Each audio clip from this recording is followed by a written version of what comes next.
Ready, set, go.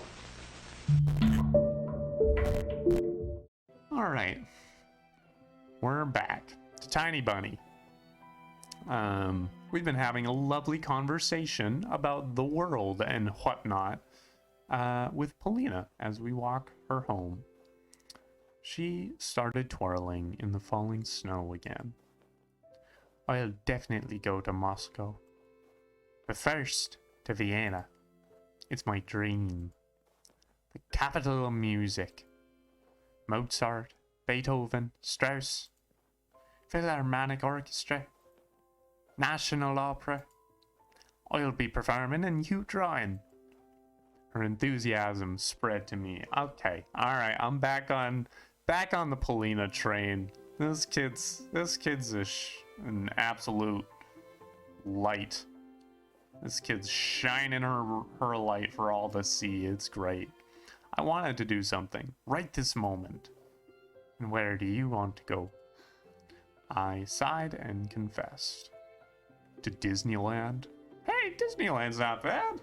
Disneyland's pretty cool, pretty fun. I like myself a good trip to Disneyland. I remember the Finest Hour show again. Oya preferred Call of the Jungle, but I always spent my Mondays in front of the TV. Don't know those references.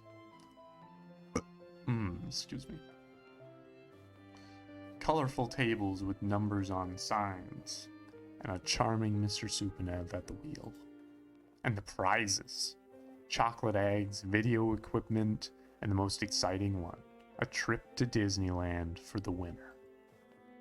My parents promised to take me there, to the land of the mouse. And I believed them at first.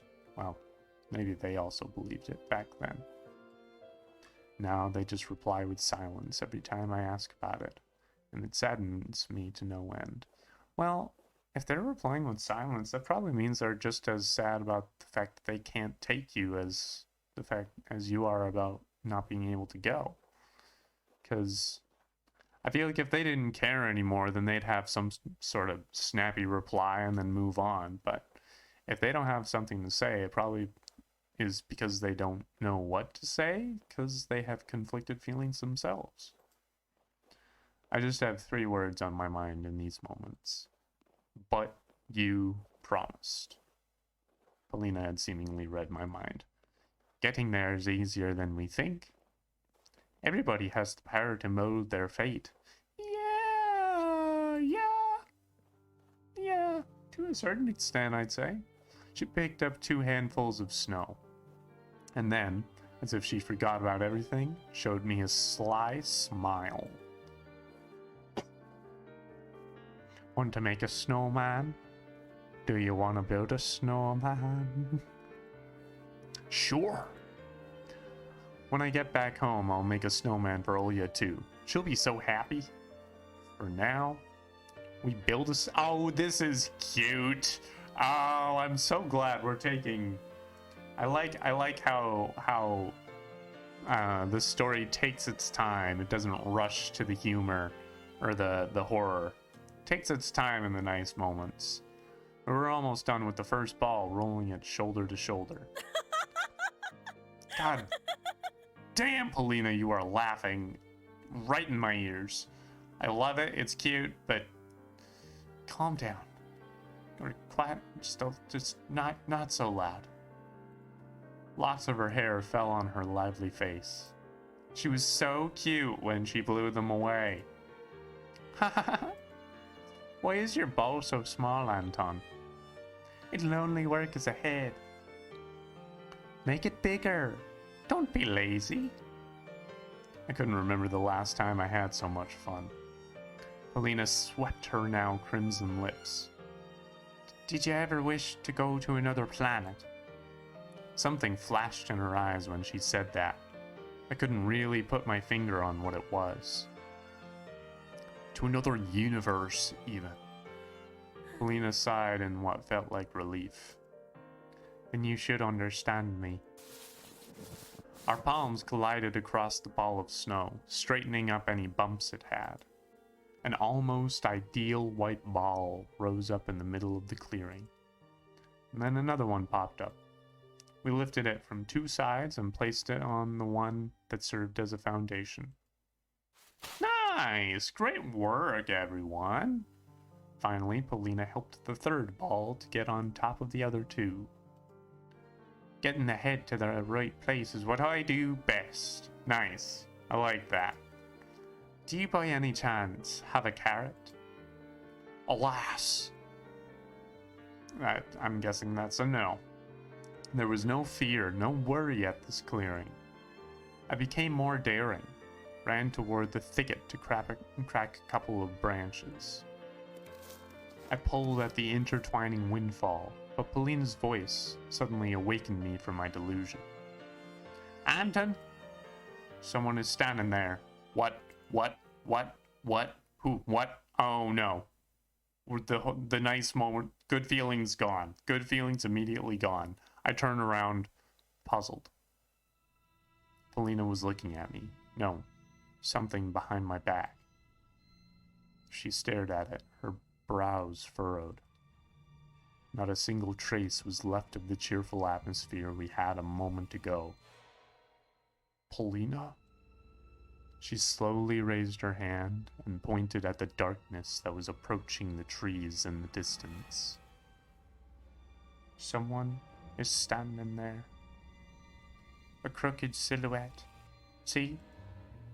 Rubbing the pine with their huge hands.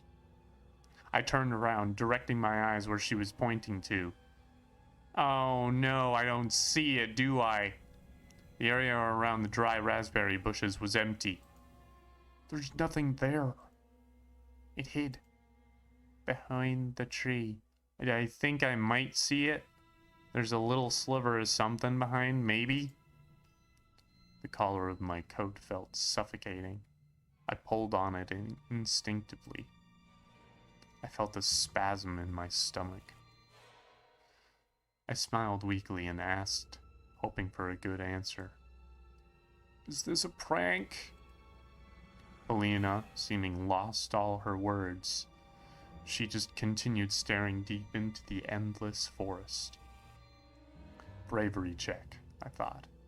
So I stepped toward the glossy black trunk, Polina's gaze pushing me in the back. I was trying to muster all my courage, but my inner voice was telling me to stop, to curl into a ball, to play dead even.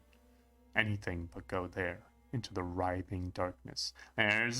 We should have had a writhing count. We should have had a tally of every time this story uses the word writhing. It's a good word, but it's used quite often in this. The twilight was sucking me in, limiting my vision. The clearing was a deep well, its walls prohibiting the sunlight from reaching its bottom. I heard the air ring, or was it ringing in my ears? One step. 2 steps. I bit my lip to stop myself from screaming if anything happened. There was nobody behind the pine. I sighed. Is Polina gonna be gone? Is Polina gonna be gone? Gosh dang it! Polina, where'd you frickin' go? Polina? You son of a gun. Polina, there's nobody. Polina, where'd you frickin' go? Where'd you frickin' go, Polina? Oh, hey, Semyon. Yo, Antoshka. From the darkness behind the pines, just like cavemen from their cave, appeared smirking Semyon with a bunch of his cronies. Hello, do we have here? Check out this four-eyed freak, eh? Boy, hoy, indeed. Polina let out a shriek when the bastards shoved her away from me. Okay, so Polina is still here. She didn't just run away. Right. They surrounded me like a carnivorous pride, making me step back. Okay. Alright, what are they? Are they gonna hurt my snowman? Oh, no. Semyon's heavy leg blasted through the snowman's belly. It's okay, we'll make another one. We'll build another one. We'll build another snowman. That's okay. The balls we rolled crumbled, became a mushy mess, with just a single broken branch poking out. Polina gasped angrily. I also felt a touch of scalding hatred. The smell of sweat and tobacco attacked my nostrils. The inside of my mouth felt salty, as if I'd licked a battery. Polina, don't be scared. I shuddered after hearing my own voice. It sounded unnatural, rough, and scary. Why would she be scared? Worry about yourself. The large child spit through the gap in his teeth and pushed me so hard that I hit my back against a tree. Well, wait a minute, hang on. This, it's unfortunate that we have to pause on this line, but I just now noticed that the kid on the left, his jacket brand is the North Fake. I'm sorry, but that's genius. That's so good. Anyway, moving on. Pissed your pants, sucker. I heard Polina's angry voice from behind. Stay away from him! It would have been better if Polina wasn't around. I wish she wouldn't see me in such a shameful position. Dude, you're lucky that she's still hanging around rooting for you. It would be so much better than if you had to take this on alone. Friggin' swallow your ego and be thankful you've got a friend around. Look at this, guys. A girl is defending him. Oh, hello, Semyon. Hello. Yeah, what a fucking wimp. You fucked with the wrong guy, transfer student. Semyon was moving toward me, readying his fist. Hey, I'll whistle. In that moment, the other delinquent in track pants made a loud whistle, and the hulking boy lowered his hand. Okay, why? It was unexpected. Seems like Baburin wasn't the leader of this gang. What does Baburin mean? In reality, they were all listening to the boy who was looking like a small carnivore with very strong and sharp teeth. Oh. So Semyon is just a pawn in this whole thing. They decided against hitting me. They probably wanted to humiliate me in front of the girl first. Damn it. Okay, that's... Hey, Junior. Is that another of your girlfriends? Is a fucking harem, eh? Only then I noticed Julka beside my legs, trembling from the cold snow plastered all over its fur. It probably ran all the way from the schoolyard, searching for our smell. The delinquent squatted in front of the dog and beckoned it with his hand. If you so much as touch this dog, I'm gonna have words. Oh my. Come here, you fly-ridden... Alright. I will not allow this. This is... You haven't touched him yet. But this is not good. The others let out nasty laughs. The dog's ears perked up and she started carefully moving closer. Don't do it! Don't do it, Julka. It's not worth it. Yeah, come here. I got something for you. You... No! No, you... You bastard. This is freaking... I'm about to go John Wick on all y'all's asses. The dog didn't even have a chance to sniff him when this animal abuser caught it by the ear and kicked it right under the tail so hard it flew into the nearest snow pile, squealing. The whole gang burst out laughing, and my heart got encrusted in ice. Even the birds that were perched up on tree branches let out frightened caws. Oh no. Polina, don't be a fan of this. Then I noticed something strange. Polina could hardly keep herself from smiling. Okay, Polina, check your prejudice and be aware of the fact that this is animal cruelty. Does she really hate dogs so much that what this skinny guy did amused her? There you go. Now you're a decent human being. That's what I thought. After locking eyes with me, she changed her jubilant smirk to a thoughtful grimace. Why isn't she running away? I thought in horror. At the edge of my vision, I saw something flash in the illusory twilight of the sleeping forest.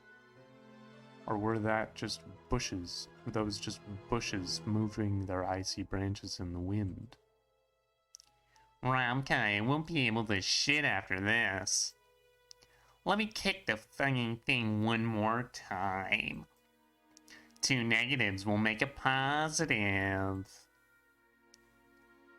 But the stray was already nowhere to be seen. If it turns out that that dog is like some weird, like, mythical creature, that'd be pretty neat. That'd be pretty cool. What? Are you an idiot?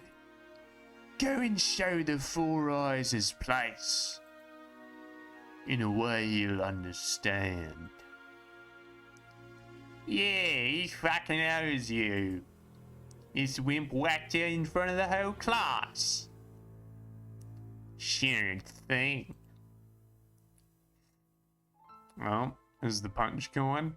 Semyon brought a sizable signet ring with some geometric shape carved in it up to my face. In a moment, I'll hit your face so hard it'll leave a mark for the rest of your life. Where did all of my inner strength and bravery go? Stop. A wheezy whisper left my lips. Stop. A wheezy whisper left my lips, and my head tilted forward, hitting Semyon's fist.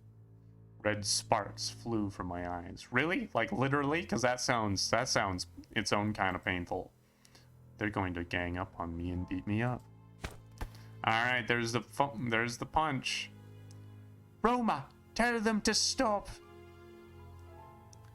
Sorry, but the boys need to sort this out man to man. So that was slowly turning into Australian. And you just stand aside and walk. Biasha, give me a hand. Semyon gave me a rough push toward the bastard with the slanting eyes, and he tripped me. Okay, we don't. All right. I fell on the sharp crust of ice, and the big guy stepped on my hand, preventing me from getting up. A painful groan escaped my throat. Do you hear him whimper? Is he actually a... Oh boy. I started to lose breath from anger and resentment. The pain was growing. My ear was hot, and pulsing pain was shooting through it, like it was cut off and a ball of metal was sewn in its place.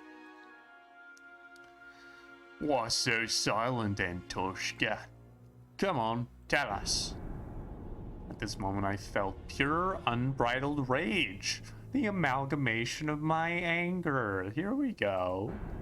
Like the Sprouts ink, it rose up from the depths of my mind, filling all my thoughts. Morons! Did you know that my dad... Alright, guys. Okay. Like, I understand. I get it.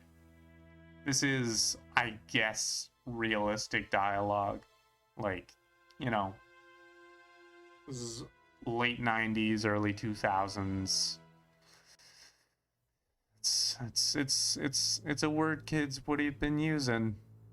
I just don't really want to give it a whole lot of time. This became the last straw. Fear and anger were grappling inside me like mad dogs. He knows Aikido. Got it? And he's a vet. He'll kill the likes of you with his eyes closed. One word from me and he'll...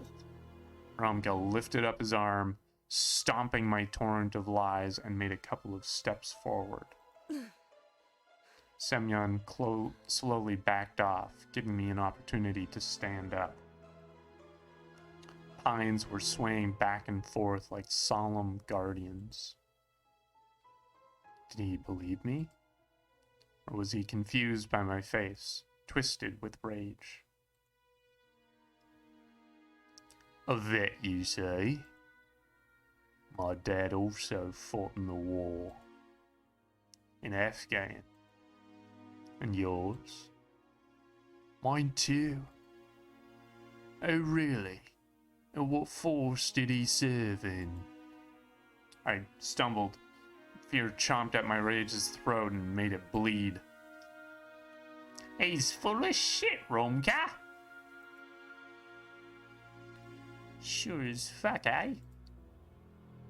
Did you think I'm so easy to trick? I can see through all your lies, you bitch. There was a nasty smile on his face now. This did not bode well for me. Well, you've asked for this.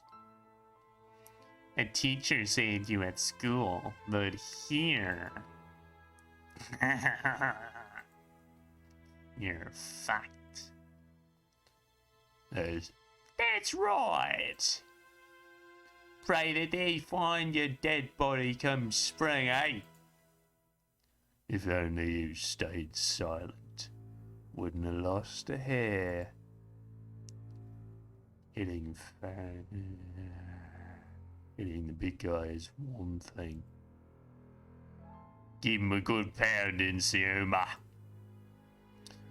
Don't ask me why this young tween child sounds like a 30-something British henchman. That's the choice that I've gone for. The delinquents closed in on me again, and I ended up in front of Semyon. Blood was pumping in my temples. Roma, please stop them. You've proved your point. Let us go.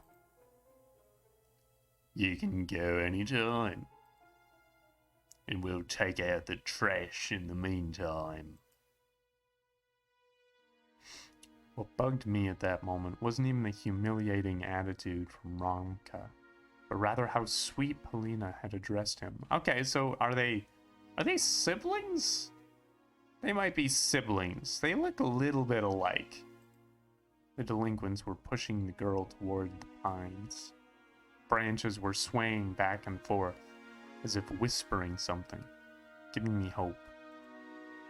I gritted my teeth, fighting the thought that I looked silly, and took a boxing stance I often saw in the movies. What are you, fucking Mike Tyson? This was my first ever fight. I'll remember it for the rest of my life. If I don't kick the bucket, of course. Okay, here we go. At the edge of my vision, I noticed the darkness writhe again, as if someone was walking back and forth there. I don't see anything. I sensed Roma's claws grab my backpack. Okay, fine. It's, it was a weight on me. Can't have any of that. Give me your shit, Antoshka. It'll get in the way. I was about to refuse, unwilling to cooperate with the bastard. But then he fished a butterfly knife out of his pocket with one smooth motion, spun it as if showing off, and put the blade to my neck. I let out a cloud of steam instead of words. Ramka pulled with all his might, and my backpack ended up in his hands. Polina shrieked. Ramka winked at her as if saying, "Don't worry, we got this." Calm and relaxed. An insidious smile on his face. He looked into my backpack. Are you hiding something from us? Some rat stole my school shoes. No, I think you just left them at the school. We had seen some shoes back there. And what's this? Romka gave me a dubious smile. Oh no, all of my stuff. There's no shoe. So what do we have here? My text and notebooks fell in snow. He was holding my backpack in one hand and something weird in the other. It looked like... what? Oh, a mask. Roma lifted it high as if showing it to someone else. To someone in the treetops, in the twilight among the trees. An old bunny mask. Long, worn-out ears, barely visible nose and whiskers, mangy fur on the sides. I wonder, maybe would it have been a good thing if I had chosen Elisa? Because then I might have, like, some connections to whatever weird group of animal mask people this seems to be. Where did it come from? Who put it there? Semyon laughed. It's way past New Year's, moron. Are you really a loony? It's not mine. Oh, right. I'd forgotten that we had that ourselves. How come it's not? It was in your backpack. Romka was watching this scene unfold with an evil smile on his face. Savages, is this the first time you see a mask? As shitty as this, yeah. You know what? Put it on. Why? 'Cause I'm telling you to. You look like a bunny for us. Yeah, come on. Or we'll leave you pantsers, eh? Not when Polina is here. I won't.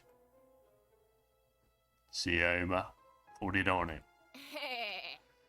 Alright, so many people have different names and whatnot. Biasha rushed to his friend's side and took the worn-out mask from him with a buffoonish bow. Then he passed it to Semyon, who was already rubbing his hands in anticipation. I looked around the pine woods, as if waiting for help, as if the shadows that writhed around, there's another writhing, around us would take pity on me and take my side. Branches looked like arms, twisted in unusual angles. Blackened bark was their charred skin, and the darkness was the smoke they produced. I can't run. Won't get away. They'll catch me. And that is where we're going to leave it for this YouTube video. Obviously, if you're watching live on Twitch, we're going to just keep going in a moment here. But during this quick little outro, if you are watching and you like what you see and you haven't followed yet, welcome. And if you want to follow, I would love it if you did that. You can see I've got a little, wherever I think it's over there, wherever my little follower goal is there. I got a bit of a deadline coming. I would love it if you helped. If you have followed and you want to subscribe, I would love it if you did that as well. If you're watching on YouTube, you can like, you can comment, you can subscribe, you can ring the bell. You can do all that stuff, as well as all the things I mentioned on Twitch. And, yeah, I'll see you later.